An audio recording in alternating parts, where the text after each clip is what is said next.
سکندر نے الور میں راجہ موسیقانوف سے صلح کر کے اس کی سلطنت اس کو واپس کر دی اور چند دن وہاں رکنے کے بعد آگے بڑھا۔ اب یہ مہینہ تھا جون کا اور سن تھا 325 قبل مسیح،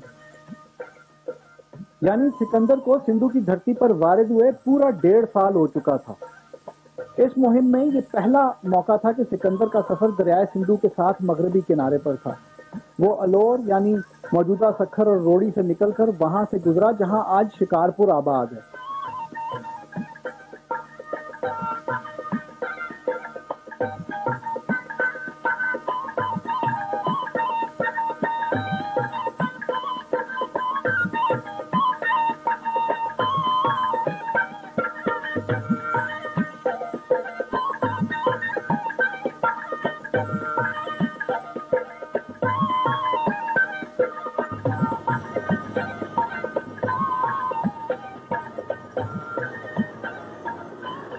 آگے تھا وہ علاقہ جو اب لاڑکانہ کہلاتا ہے۔ آریان لکھتا ہے کہ سکندر اب آکسیکانوس نام کے ایک سردار کے دیس میں داخل ہو چکا تھا۔ کیونکہ اس راجہ نے سکندر کی طرف کوئی ایلچی نہیں بھیجے تھے تو سکندر نے فوراً ہی حملہ کیا اور سلطنت کے 2 بڑے شہروں کو فتح کر لیا۔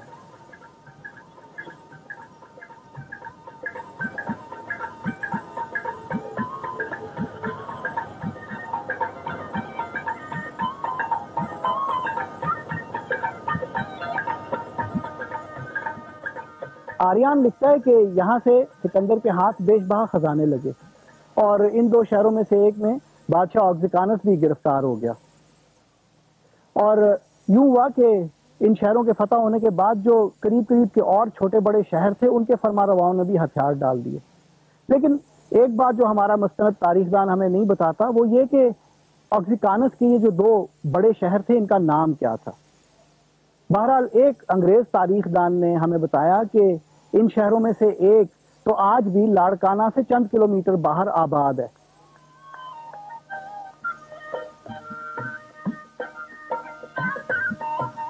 زرخیز کھیتوں کے بیچوں بیچ مہوتا ایک عام سا سندھی گاؤں لگتا ہے۔ وہ یہاں نہ کوئی اونچا ٹیلا ہے اور نہ ہی کوئی کھنڈر، لیکن اس کے باسیوں میں یہ بات عام ہے کہ سکندر ان کے گاؤں میں ایک رات ٹھہرا تھا۔ وہ شاید اس لیے کہ بہت سے محقق مہورتا کو ہی راجہ آکسیکانوس کے شہروں میں سے ایک مانتے ہیں، لیکن بدقسمتی سے سکندر کے اپنے تاریخ دانوں میں سے کوئی بھی شہر کے محل وقوع پر روشنی نہیں ڈالتا۔ چنانچہ مہورتا کو سکندر کے فتح شدہ شہروں میں سے ایک ماننا خالصتاً ایک قیاس ہی ہے۔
آج کل مہوٹا سکندر سے زیادہ اپنے امرود کے باغوں کی وجہ سے مشہور ہے۔ بہرحال تاریخ میں یہ ہے کہ سکندر نے آکسیکانوس سے جنگ کرنے کے لیے دریائے سندھو کو چھوڑ کر سفر کیا۔ سندھو جو کہ آج کل یہاں سے صرف 15 کلومیٹر کے قریب مشرق میں بہتا ہے، سکندر کے زمانے میں کچھ بھی نہیں تو 40-45 کلومیٹر دور تھا.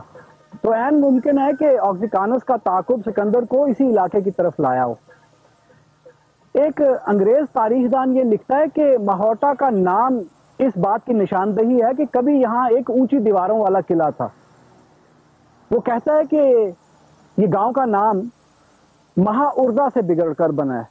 یعنی مہا کا مطلب تو ہوا سنسکرت میں بہت یا زیادہ یا بڑا، اور اردہ سے اس زبان میں یعنی سنسکرت میں مراد ہوتی ہے اونچے کی.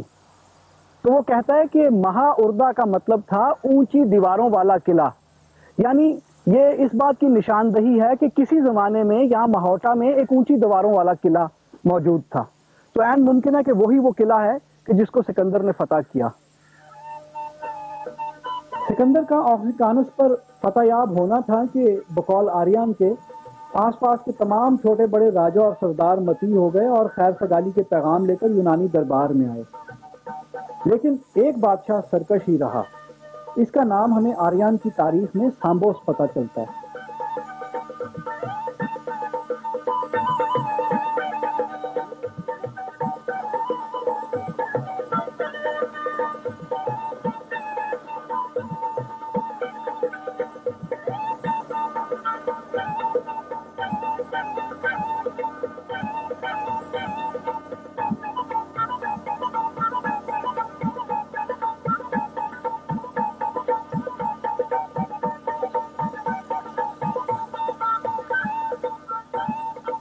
آریان سے ہمیں یہ بھی پتا چلتا ہے کہ سامبوس کو تو سکندر نے خود ہی سندھ کے پہاڑی قبائل کا سردار بنایا تھا، جس سے یہ ظاہر ہوتا ہے کہ سامبوس پہلے ہی سکندر کے پاس آ کر صلح کر چکا تھا اور سکندر کی اسے خوشنودی حاصل ہو چکی تھی. لیکن اب جو اسے پتا چلا کہ سکندر تو وہاں موسیقانوس سے صلح کر آیا ہے، تو اس نے سوچا کہ چونکہ موسیقانوس اس کا دشمن ہے سامبوس کا، تو سکندر لازماً اب سامبوس سے جنگ کرے گا. چنانچہ اس سردار نے یہ کیا کہ اپنا سارا خزانہ اور فوج لے کر جا کر بیابانوں میں چھپ گیا. ایک بات جو بہت دلچسپ ہے سامبوس کے نام کے حوالے سے وہ یہ کہ یہ نام یا اس نام کا قبیلہ جو ہے وہ آج بھی سندھ میں آباد ہے، اور یہ نام جو ہے یہ سندھ کے سمو یا سما خاندان کا یونانی تلفظ تھا. تو جس طرح وہاں شمال میں لفظ پختون اور پنجاب میں کاٹھیا کا قبیلہ جو ہے وہ تاریخ کے تسلسل کی ایک نشاندہی کرتا ہے، اسی طرح سمو کا نام جو ہے وہ یہاں سندھ میں اس طرح کی نشاندہی کرتا ہے. اس بادشاہ کا جو دارالخلافہ تھا وہ ہمیں آریان بتاتا ہے کہ اس کا نام سندھومانا تھا، اور یہ جس سڑک پہ اب ہم رواں ہیں یہ ہمیں سندھومانا ہی لے کے جا رہی ہے.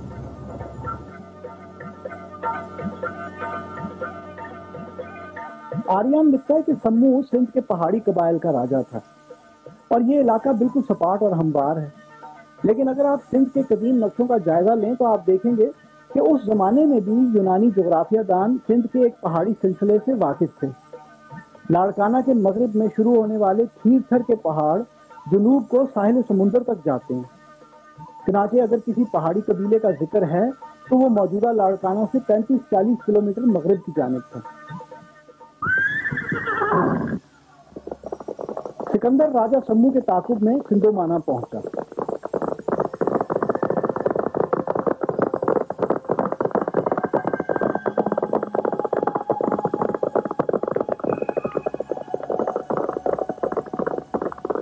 تاریخ میں درج ہے کہ کیونکہ راجہ کو بھاگ گیا ہوا تھا تو سکندر کی آمد پر سندھومانا کے قلعے کے دروازے چوپٹ کھلے تھے.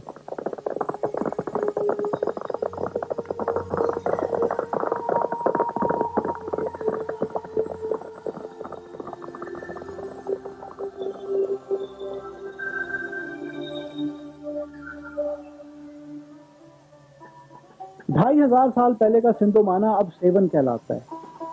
اس زمانے کے سندھومانا کی اب بجا شہرت شہباز قلندر کا مزار ہے.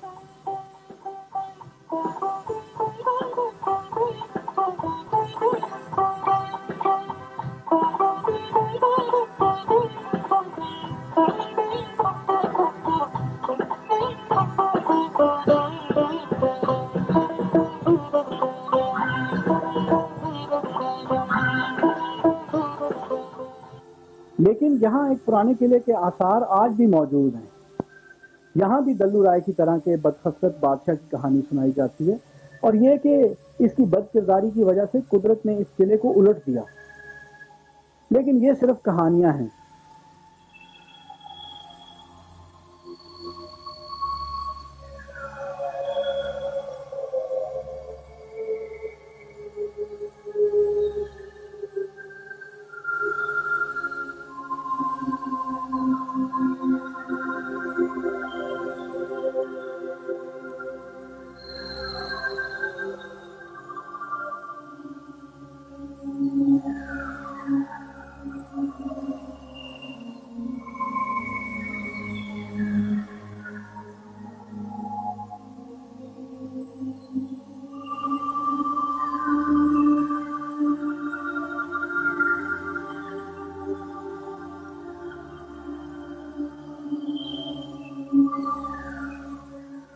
یہاں سمو راجا کے رشتہ دار سکندر کے پاس آئے اور انہوں نے اس کو ایک فہرست پیش کی سمو کے مال دولت اور خزانے کی.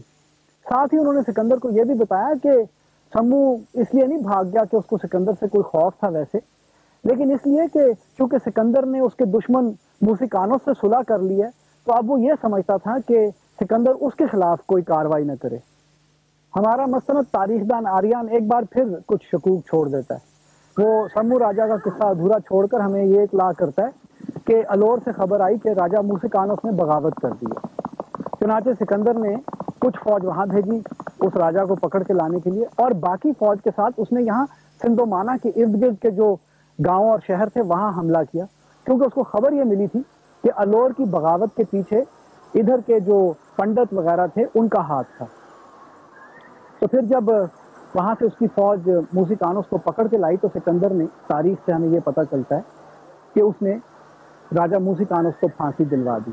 لیکن عجیب بات یہ ہے کہ سمو راجا کا قصہ اس سے زیادہ ہمیں کچھ اور نہیں بتایا گیا.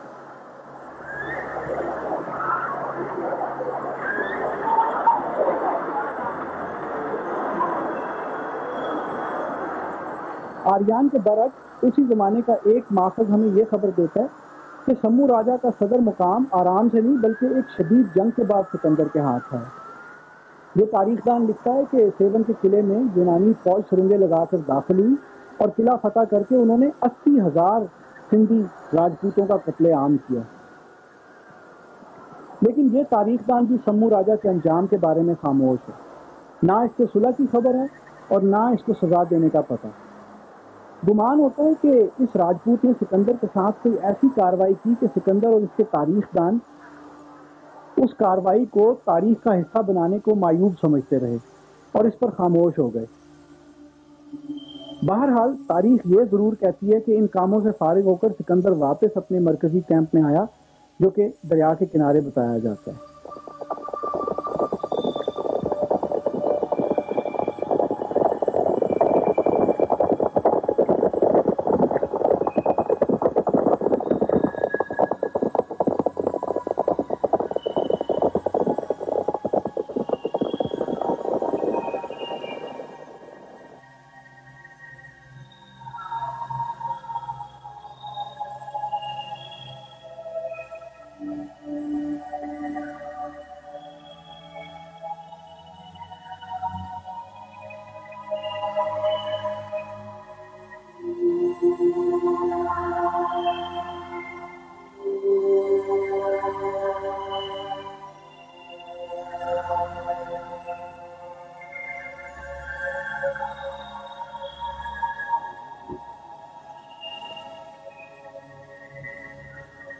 سکندر کا دریائی کیمپ تو اس کا اصل محل وقوع ہمیں نہیں پتا. بہرحال وہاں سکندر کے پاس ملک پاٹلا کا بادشاہ آیا ایک خیر سگالی کا پیغام لے کے.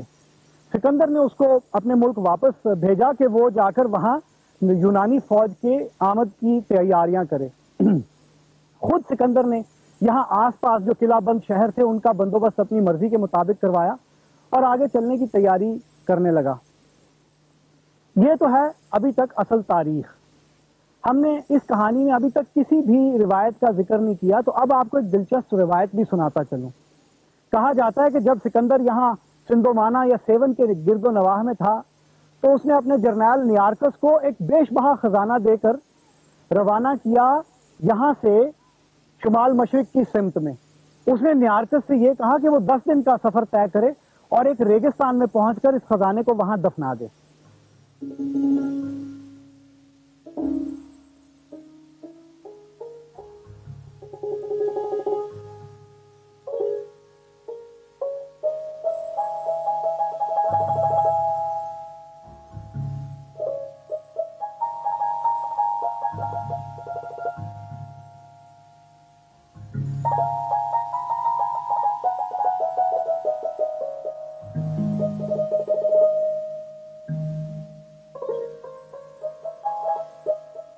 اب سیون سے شمال مشرق کو ہے تو سارا ہی ریگستان، لیکن اگر آپ نقشے پر دیکھیں تو سیون سے 10 دن کی مسافت یعنی کوئی 400-450 کلومیٹر شمال مشرق کو ریگستان کے بیچوں بیچ ہے بہاولپور کے عباسی فرما رواؤں کا قلعہ ڈراور.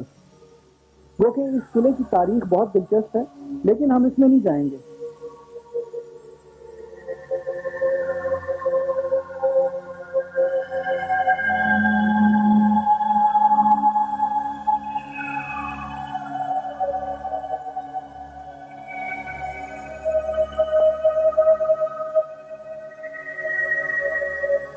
صرف یہ کہ اس قلعے کے حوالے سے ایک روایت یہ ہے کہ اس کی پراسرار اور اب تباہ حال تہ خانوں میں ایک عظیم خزانہ دفن ہے جو کہ آج تک کسی کو نہیں ملا. کہا جاتا ہے کہ یہ خزانہ سکندر نے یہاں چھوڑا تھا.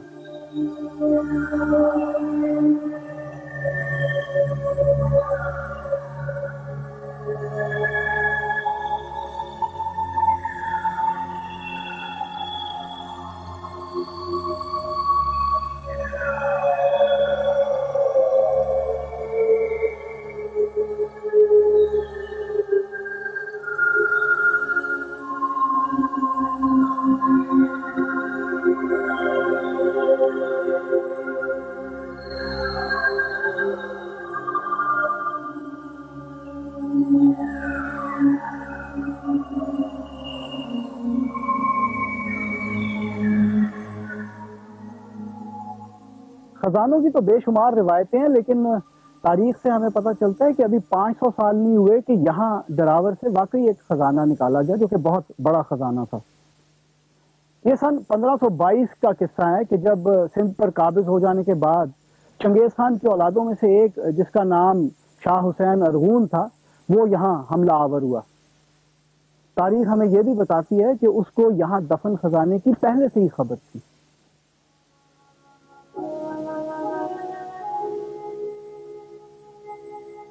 شاہ حسین نے قلعے کے والی کو حکم دیا کہ خزانہ اس کے حوالے کیا جائے، لیکن جب ایسا نہ ہوا تو ان دیواروں میں سرنگیں لگا کر ارغون فوج نے قلعے کو فتح کیا اور پھر یہاں دفن خزانے کو اپنے قبضے میں لے لیا. اس خزانے کا ایک بڑا حصہ شاہ حسین نے اپنی فوج کو بھی بانٹا. لیکن بہاولپور کے عباسی خاندان میں آج بھی مشہور ہے کہ اس قلعے میں یا اس کے آس پاس کوئی بڑا خزانہ پوشیدہ ہے. کیا پتا کہ ڈراور کی ان گرتی ہوئی دیواروں کے نیچے ابھی تک کسی خزانے کا راز ہو. جہاں تک تعلق ہے سکندر کے جرنیل نیارکس کا کہ جو روایت کے مطابق یہاں خزانہ چھوڑنے آیا، تو اس کی اپنی تصنیف میں ایسی کسی مہم کا کوئی ذکر نہیں ملتا.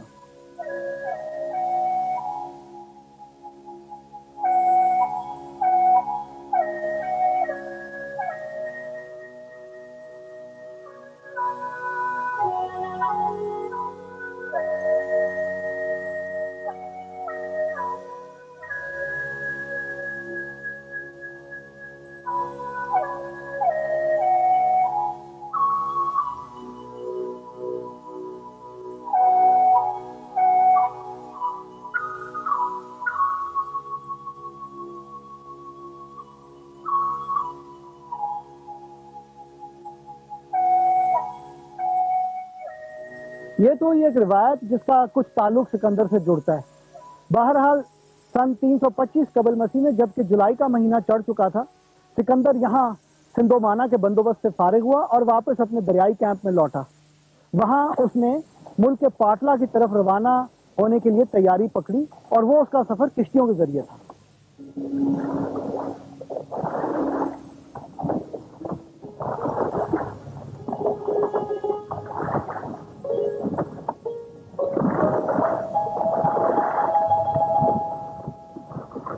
تاریخ میں سکندر کے دریا کنارے مرکزی کیمپ کے محل وقوع کی کوئی نشاندہی نہیں ملتی، لہٰذا اس کیمپ کے آثار کی کھوج ایک خاصا مشکل کام ہے، کیونکہ 2500 سال میں اس کے باقیات دریا کے تغیر و تبدل کا شکار ہو چکے ہیں۔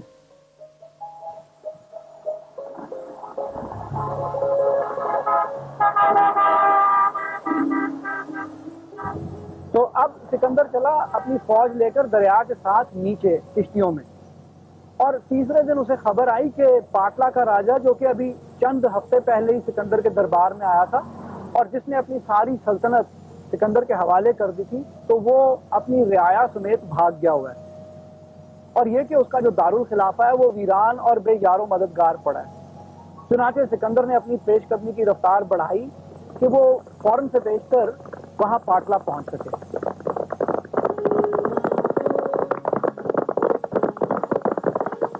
اب پاٹلا کی سلطنت کے بارے میں ہمیں مختلف تواریخ سے یہ پتہ چلتا ہے کہ وہ وہاں تھی جہاں دریائے سندھو مختلف شاخوں میں بٹ کر ڈیلٹا کی شکل اختیار کرتا تھا، لیکن ملک کے پاٹلا کے بارے میں بات کرنے سے پہلے یہ واضح کرنا ضروری ہے کہ سکندر کے زمانے میں سندھو دریا اپنے موجودہ رستے سے خاصا مشرق میں بہتا تھا۔ بہرحال موجودہ حیدرآباد سے تب بھی وہ صرف چند ہی کلومیٹر دور تھا۔ قدیم یونانی جغرافیہ دان اور ان کے نقشے ان حقائق کی تصدیق کرتے ہیں۔ وہ ہمیں یہ بھی بتاتے ہیں کہ سندھو کا ڈیلٹا موجودہ حیدرآباد کے نزدیک ہی بنتا تھا۔ یہی تھا ملک پاٹلا، اور یہاں حیدرآباد کے آس پاس تھا اس کا دارالخلافہ۔ سکندر جب یہاں پاٹلا پہنچا تو کیا دیکھتا ہے کہ شہر واقعی ویران پڑا ہے۔ چنانچہ اس نے اپنے لوگ یہاں سے ملک میں پھیلا دیے کہ وہ جا کے شہر کے باسیوں کو بتائیں کہ انہیں ڈرنے کی کوئی ضرورت نہیں ہے، اور اگر وہ اپنے شہر میں واپس آ کر اپنی زندگی پہلے کی طرح گزاریں تو انہیں کچھ نہیں کہا جائے گا۔ تو آریان لکھتا ہے کہ اس منادی کے بعد بیشتر لوگ واپس پاٹلا میں آ گئے اور اپنی زندگی پہلے کی طرح معمول کے مطابق جاری رکھی انہوں نے۔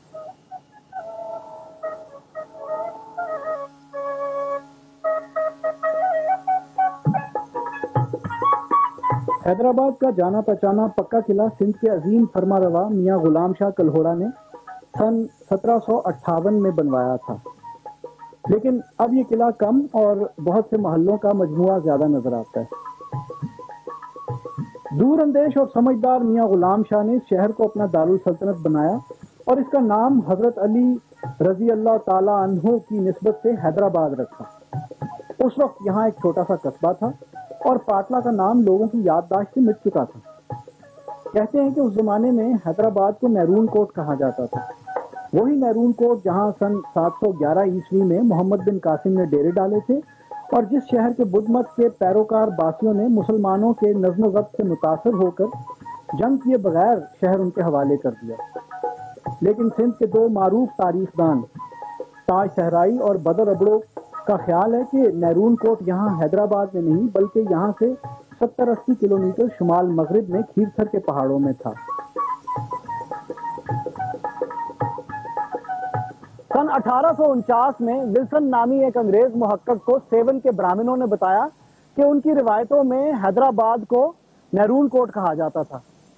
انہوں نے کہا کہ لیکن نیرون کوٹ سے بھی پہلے بہت زمانہ گزرا، اس شہر کا نام پاٹل پوری تھا، تو ایسا لگتا ہے کہ سکندر کے زمانے کا پاٹلا یہی حیدرآباد تھا۔ اس کے علاوہ یونانی جغرافیہ دانوں کے نقشے اور ان کی چھوڑی ہوئی تصانیف سے ہمیں اسی علاقے کا نام پاٹلا پتہ چلتا ہے، اور یہ کہ اس جگہ پر دریائے سندھو دو عظیم شاخوں میں بٹ جاتا تھا۔ چنانچہ اس جغرافیہ کے پیش نظر سکندر نے یہاں پر یہ کیا کہ ایک شہر کے اندر عظیم قلعہ بنوا دیا اور دریا کے اوپر ایک بڑی بندرگاہ۔